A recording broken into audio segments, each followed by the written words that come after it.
Saudaraku, tak cuma di-prank oleh warga, Dede Sunanda ternyata juga di-prank oleh tim sukses alias tim sesnya sendiri.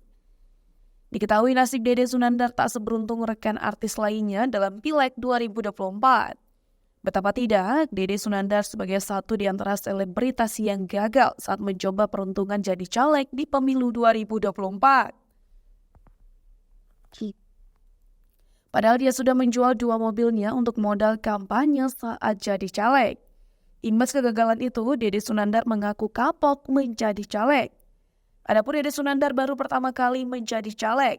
Ia mencalonkan diri sebagai anggota DPRD Daerah Pemilihan atau Dapil Jawa Barat Kota Bekasi 5 dari Partai Perindo.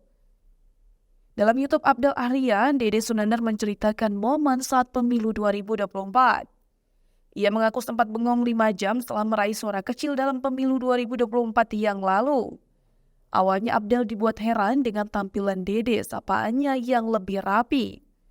Abdel baru mengatakan dandanan Dede Sunandar seperti caleg stres karena gagal mendapat kursi. Meski begitu, Dede mengatakan masih nyambung diajak ngobrol.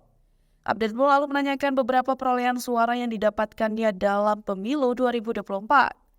Perolehan suara tersebut membuat Dede diledek warga Lionel Messi. Ia pun keheranan karena setiap menggelar pertemuan dengan warga yang hadir bisa mencapai 100 orang. Kemudian Dede menceritakan momen saat dirinya mengetahui perolehan suara kecil. Bahkan beberapa hari setelahnya Dede mengaku masih sering bengong memikirkan perolehan suara. Selain itu ia juga tak habis pikir karena dari timnya sendiri ada yang tidak memberikan suara kepadanya.